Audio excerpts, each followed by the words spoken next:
बिस्मिल्लाहिर्रहमानिर्रहीम। अस्सलाम वालेकुम। Welcome to my YouTube channel Fatima Riz official. उम्मीद है कि आप सब खैर खैरियत से होंगे। अल्लाह पाक हम सबका हामी और नासिर हो, आमीन। शाबान और शब बरात की फजीलत। सादतमंद लोग ही इस रात इबादत और रियाजत करते हैं। इस्लामी कैलेंडर का 8वां महीना शाबान है। शाबान तशब से माखूज है और तशब के मायने तफर्रक के हैं। चूँकि इस माह में भी खैर कसीर मुतफरक होती है, नेज़ बंदों को रिज़्क इस महीने में मुतफरक और तकसीम होते हैं। हदीस शरीफ में है कि शाबान को इसलिए शाबान कहा जाता है कि इसमें रोज़ेदार के लिए खैर कसीर तकसीम होती है, यहाँ तक कि वह जन्नत में दाखिल होता है। शाबान का महीना बहुत बाबरकत है, जिसकी फजीलत में कतब अहादीस लबरेज़ हैं।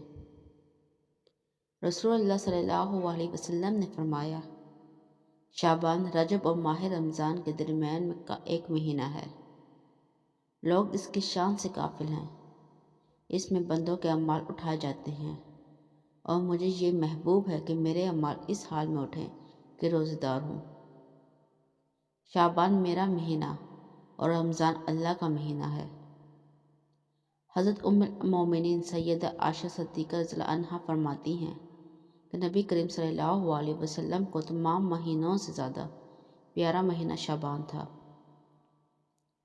हज़रत शेख अब्दुल कादिर जिलानी फरमाते हैं कि शाबान में 5 हरूफ हैं, शीन, आइन, बा, अलिफ और नून।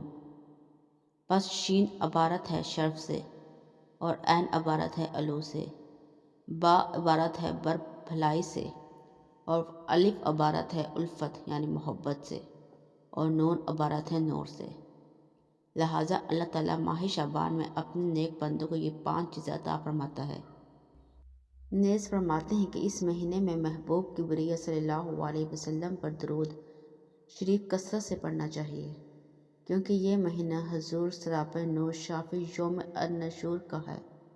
इसलिए इस महीने का वसीले से बारगाह इलाही में कुर्ब हासिल करना चाहिए।